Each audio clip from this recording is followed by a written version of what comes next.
Something really strange is happening right now as we talk. Guys, retail seems much less interested in the step. There are a lot of veterans, and XRP is holding up better than many other altcoins. That's exciting, but why is it definitely a retail coin when we see a lot of institutions involved in or into this coin? Someone did ask if it might be institutions or all these people who are just holding on because XRP hasn't been dumping Bitcoin. So that's XRP short and Bitcoin on the 13-minute time frame, guys. Do you men see the difference? It's miles XRP for Bitcoin is outperforming Bitcoin, but why? That's normal XRP, just has more strength compared to Ethereum, not Bitcoin or Ethereum itself. Interestingly, during this pullback, XRP compared to Ethereum is continuously making higher lows and better highs, which is very bullish. The trend is obviously upwards, and it's probably because we are the major guide right now. This is crazy, guys. 1, 3, 4, 5, 6, 7, 8 contact points and 8 contact factors. If we drop below this level, we'll definitely die at that point in time. So let's keep this level, guys. If we do, it will be like a range, with the bottom of the range being at the top and the lowest point here.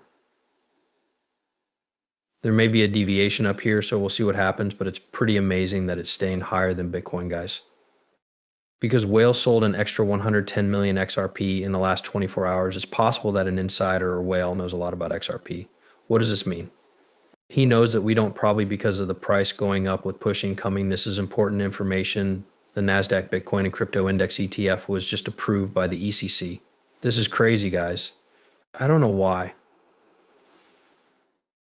Oh, by the way, guys, I just sold all of my XRP long ago. If something bad happens, they probably won't sell because it's a long-term hold for these people, which is why ETFs are so important for this fear, especially for XRP. There have been a lot of XRP ETF filings both inside and outside of the US. How do you see all of this? I think that these filings are part of the move from maybe more speculative retail participation to more institutional adoption and participation. This is the ETF step.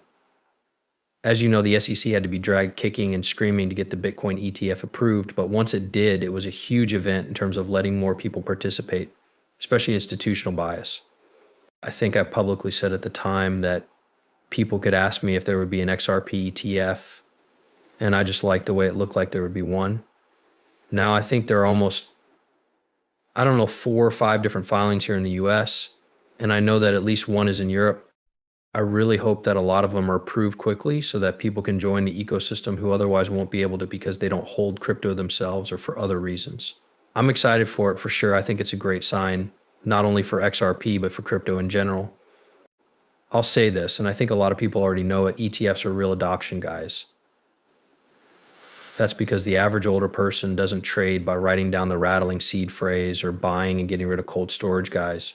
Instead, they buy an ETF that includes these coins, which is great because it's diversification, but this is specifically for the NASDAQ Crypto Index guys. Aiming for XRP ETFs, on the other hand, is a common quality. Now, Ripple tweets out RLUC Spotlight, which talks about how RLUC sets a new standard for stablecoins and brings performance, speed, and transparency to global bills. Let's focus on this. The stablecoin market is changing.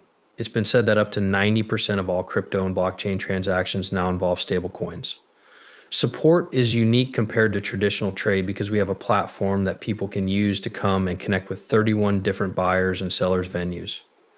Users will be able to have that almost digital greenback in their pockets if Ripple USD is mentioned as RLUSD on the platform. They will be able to use it, spend it, send and receive money between peers. And the truly unique thing about the RLUSD ticket is that it will have the trustworthiness behind it that will let people feel safe while they shop and use it for price. I think stable coins will be the best way to use crypto right now because they're efficient. They can settle quickly. They're easy to use and they're definitely worth the money. We're able to offer that to our clients and give them the transparency and utility they're looking for. That's it, guys. Maybe no one wants to sell XRP right now because there's so many good things happening inside RLUC that we're given regulatory approval on. December 10th at 24 USD TVs, USCCC CVs. RLUC, what do we really see here with a few changes? RLUC developer Ripple Boys Tether USDC Circle. For our last, we were fully funded by cash or equivalents, so this is 100% real for USD. It's possible that Tether is completely dishonest, give us the reserves and the audit circle, but I think the most trustworthy and real cryptocurrency is RLUIC because it's what's real USC and it just came out compared to the others. It's crazy that they launched in 2014, but still can't get out the audits of the backings now blockchain support XRP Ledger and Ethereum for RLUIC, but it'll be on other chains soon, right? There was regulatory approval given by the NYDFS for limited regulatory control and for circle regulation below an ACS walls. People think it's crazy that the number one use case for cross-border payments is institutional billing for buying and selling deferred payments. Well, our loop beats everyone else out of the park. It's that clear. So here's Ripple's competing with the current market leaders to create a new virtual international, or you don't say what I was getting at is that I think there will be better solutions that come to fruition, whether they exist now or in the future.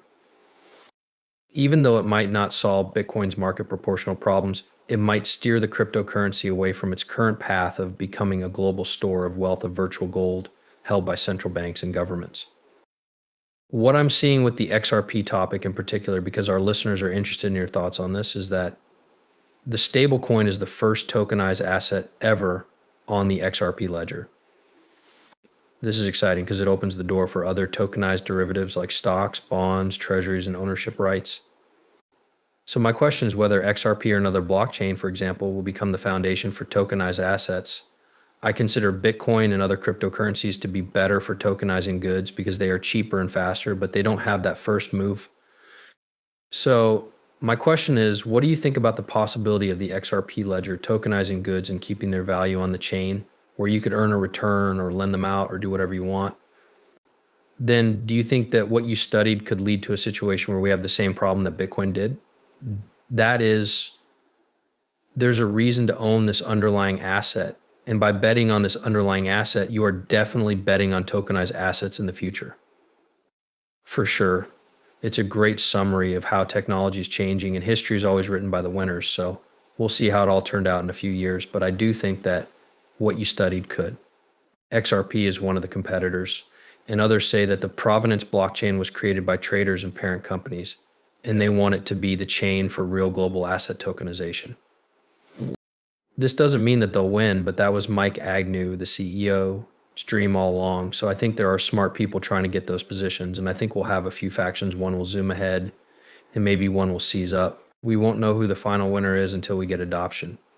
Thanks.